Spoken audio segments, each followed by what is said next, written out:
안녕하세요. 전 올해 38살 남자입니다. 저는 최근에 모든 소송들이 다 끝났어요.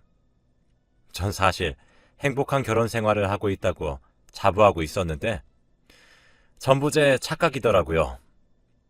제가 이혼을 할 거라고는 꿈에도 몰랐었죠. 지금부터 제게 벌어졌던 기막힌 이야기를 한번 풀어보려고 합니다. 저는 아내보다 4살이 더 많습니다. 흔히 궁합도 보지 않는 4살 차이라고 하죠. 그래서 그런지 저희 둘은 불꽃 같은 사랑을 하고 결혼을 했어요.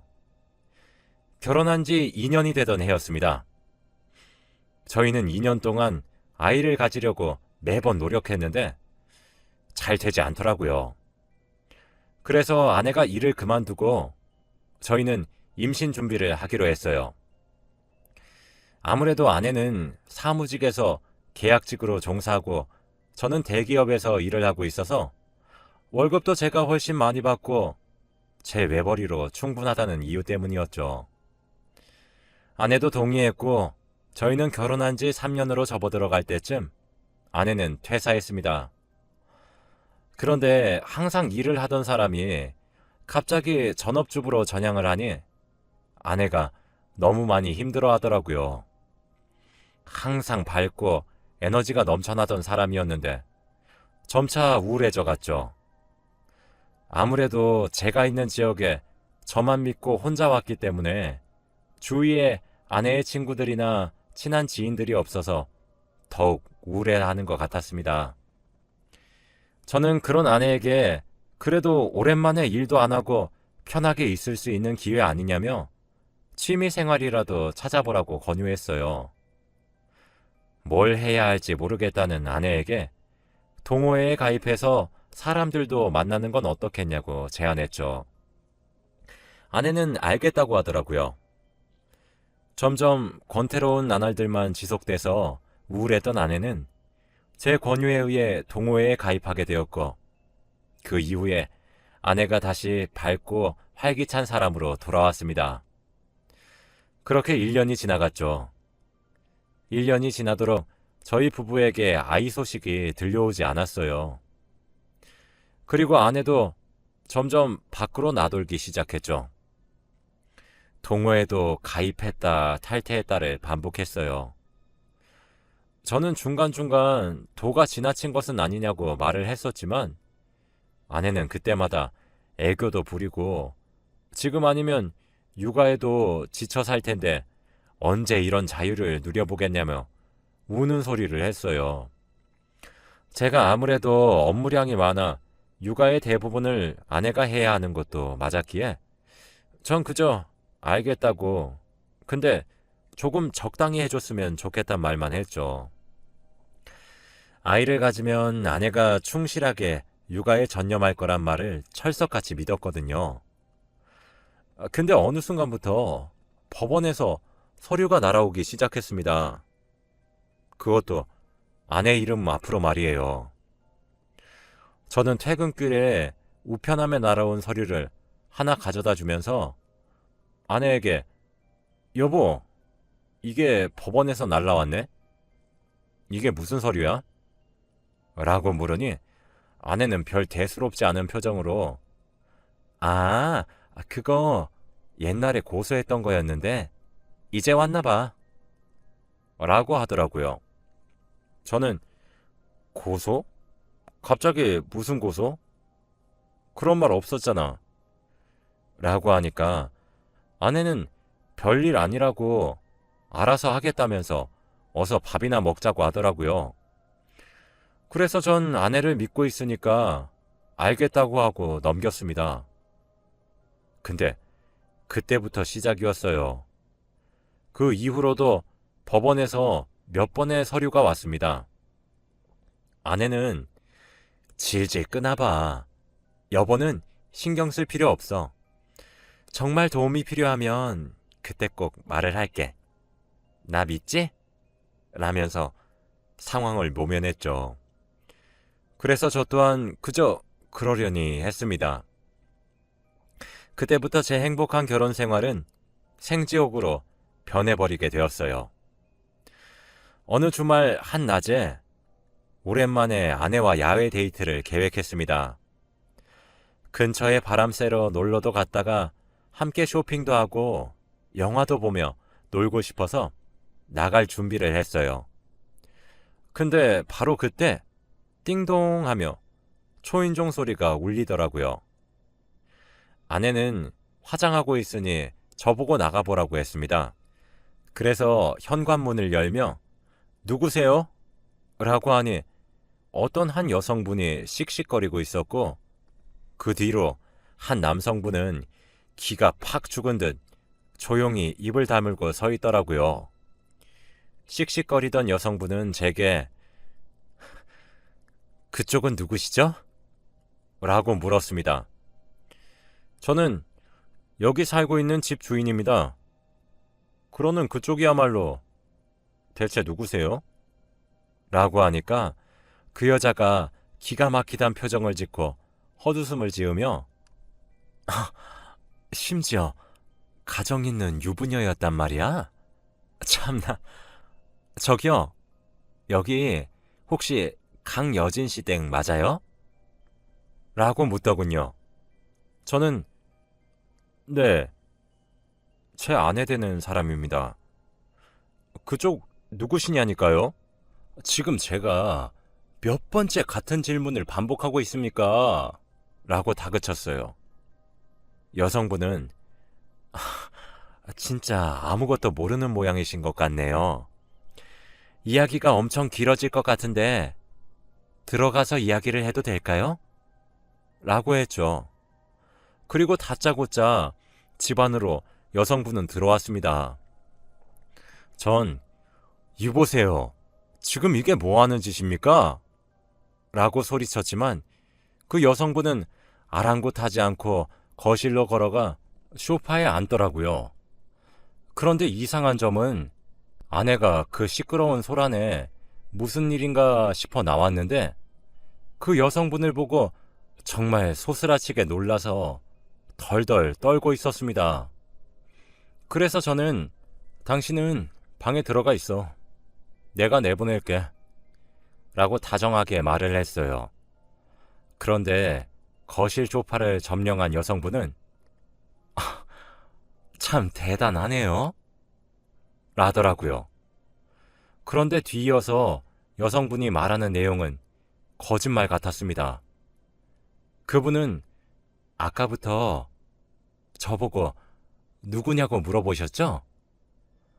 저는 지금 저랑 같이 온 저 남자의 아내 되는 사람이에요. 제가 여기 이렇게 찾아온 이유는요. 제 남편이 결혼하고 나서 외도를 하는 것 같아 제가 뒤를 쫓아간 적이 있었어요. 그런데 아니나 다를까 바람을 피고 있더라고요. 지금 당신 옆에 서 있는 그쪽 아내랑 말이죠. 그래서 내가 상간녀 소송을 걸기 전에 그 잘나신 낯짝 두 눈 똑바로 뜨고 얼마나 당당하게 내 앞에서 입을 놀릴 수 있는지 너무 궁금해서 이렇게 찾아왔어요. 근데 뭐? 유부녀? 기가 막혀서. 그쪽은 남편인 것 같은데 전혀 모르셨어요? 라고 물어보더라고요. 짧은 시간에 너무 믿기지 않은 내용이 마구마구 들려와서 전 멍하니 서 있었어요. 당신, 지금 내가 들은 저 말이 진짜야? 어? 라고 물어보니 아내는 아무런 말도 하지 않은 채 우두커니 서 있더군요. 전 그 여성분과 함께 들어온 남자의 멱살을 잡고 너, 저 말이 진짜냐고! 라고 소리 질렀더니 그 남자는 작은 목소리로 죄송합니다. 라고 말을 했습니다. 사람이 정말 화가 머리끝까지 나게 되면 오히려 차분해지더라고요. 저는 소파에 앉아있는 여성분께 다가가 전 방금 이 사실을 알게 되었는데 정말 믿겨지지 않습니다. 혹시 증거가 있으십니까? 라고 물었어요.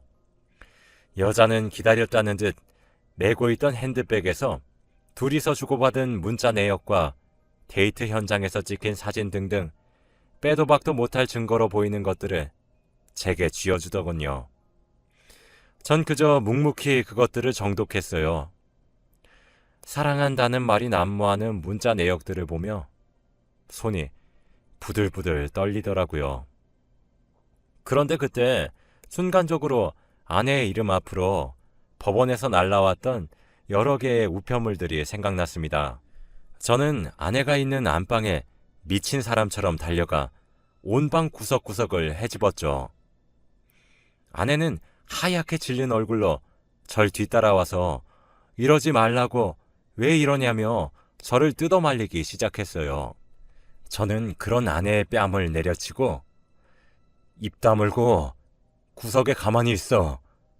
지금 진짜 머리가 터질 것 같으니까 라고 소리를 질렀어요.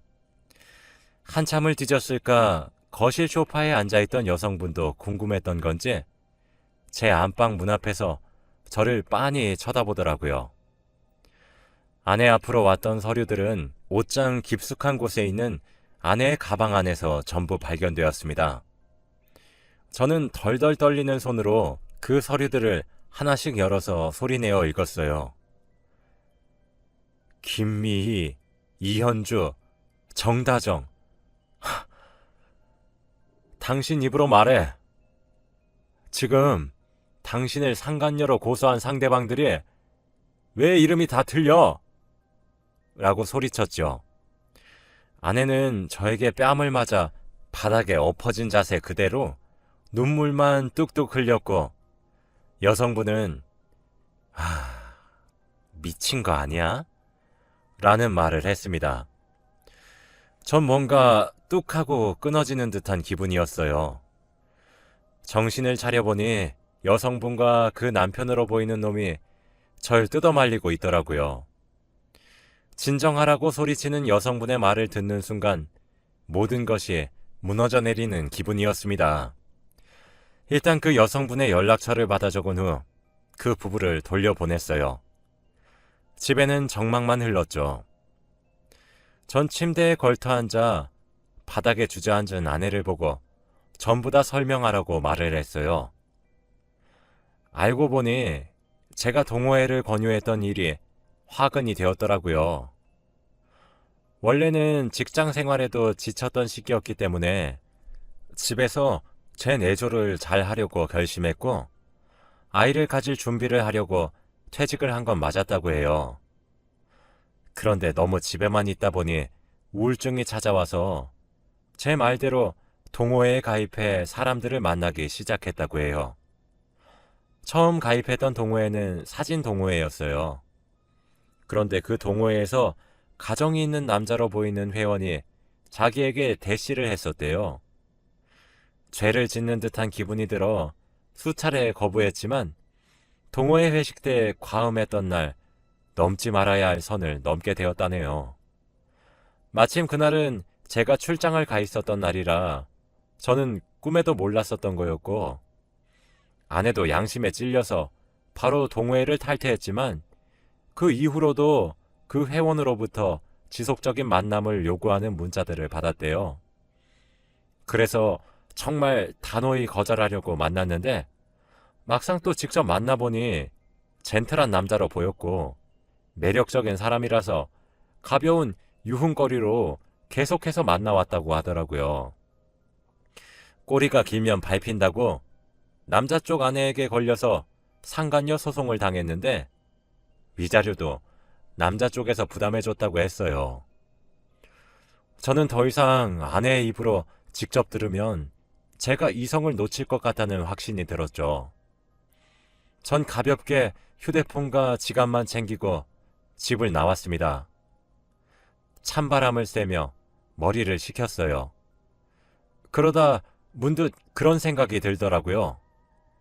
상간녀 소송만 지금 3개 당했고 오늘 또 다른 내연남을 직접 두 눈으로 목격했는데 과연 이게 정말 끝인 걸까? 하는 물음이 떠올랐어요. 본능적으로 더하면 더했지 여기서 끝이 아닐 거란 확신이 들었죠. 그 주말은 찜질방에서 잠을 자고 다음날 연차를 쓴 다음 불륜의 증거들을 전문적으로 확보해준다는 업체에 찾아가 상담을 했습니다. 매일 하는 일인데도 불구하고 제 이야기를 듣자 상담하시는 분도 혀를 내두르더군요. 입안이 바짝 마르더라고요. 그렇게 의뢰를 하고 전 제 집으로 들어갔습니다. 아내는 잠 한숨 자지 못한 얼굴로 제게 다가와 왜 이제 왔냐고 울먹거렸습니다. 저는 제 팔을 붙잡아오는 아내의 손을 뿌리친 채로 안방에 들어가 짐을 싸기 시작했어요. 아내와 한 공간에 있고 싶지 않았거든요.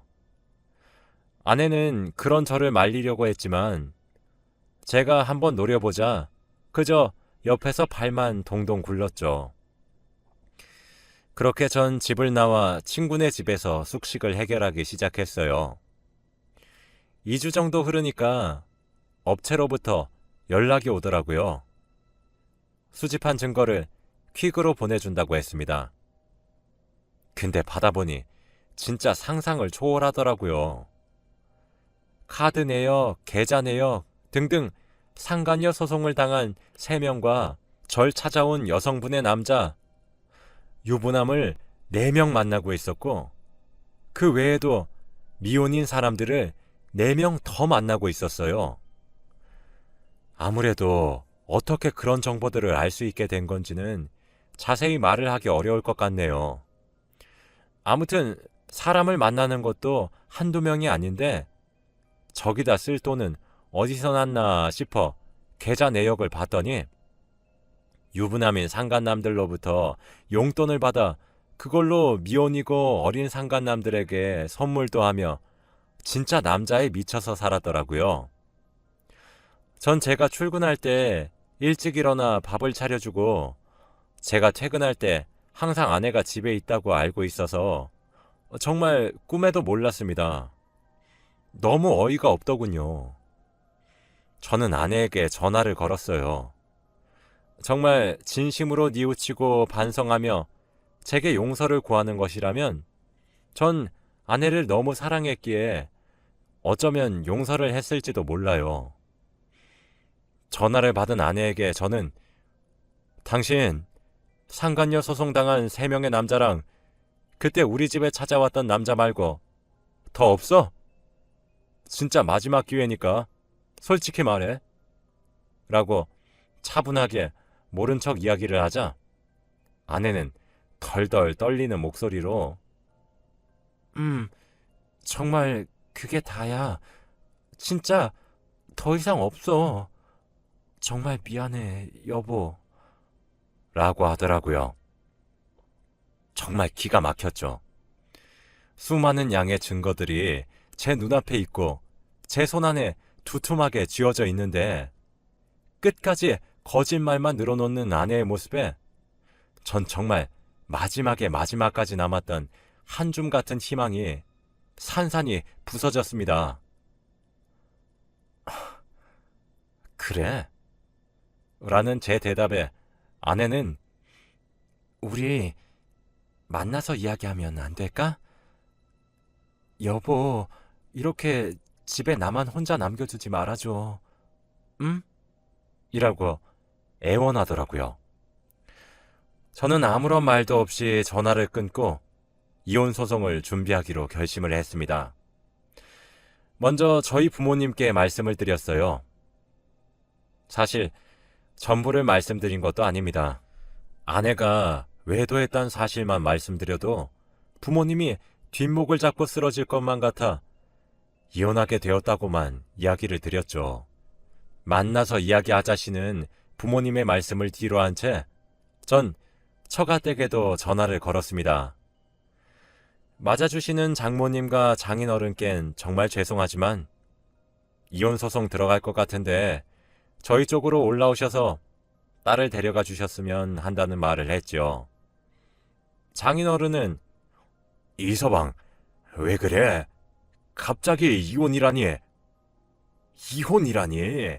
그게 대체 무슨 말이야? 라며 소리를 치셨죠. 저는 여진이가 상간녀 소송 당했습니다.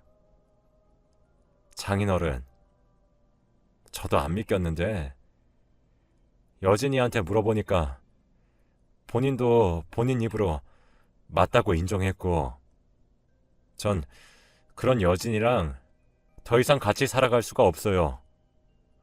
조만간 이혼 소송을 시작할 것 같아 연락을 드리게 되었습니다. 라고 말을 했어요. 자기 딸이 그럴 리가 없다고, 뭔가 착오가 있었던 것이 분명하다는 장인어른께 저는 제가 모은 증거 자료들을 보내드릴 수 있습니다.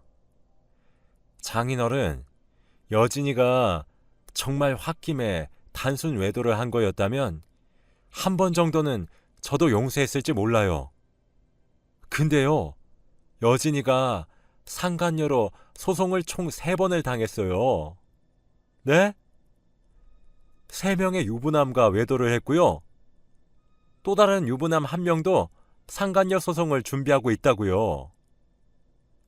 제가 그래서 증거를 모아보겠다고 한번 모아봤더니 여진이가 외도를 한 남자가 대체 몇 명인 줄 아세요? 총 8명입니다. 8명. 자세한 건 여진이에게 직접 물어보시고 답 들으세요. 제 입엔 차마 담기도 힘드네요. 라고 말한 뒤 전화를 끊었습니다. 그리고 몇 주 뒤 저는 예고했던 대로 이혼 소송을 시작했어요.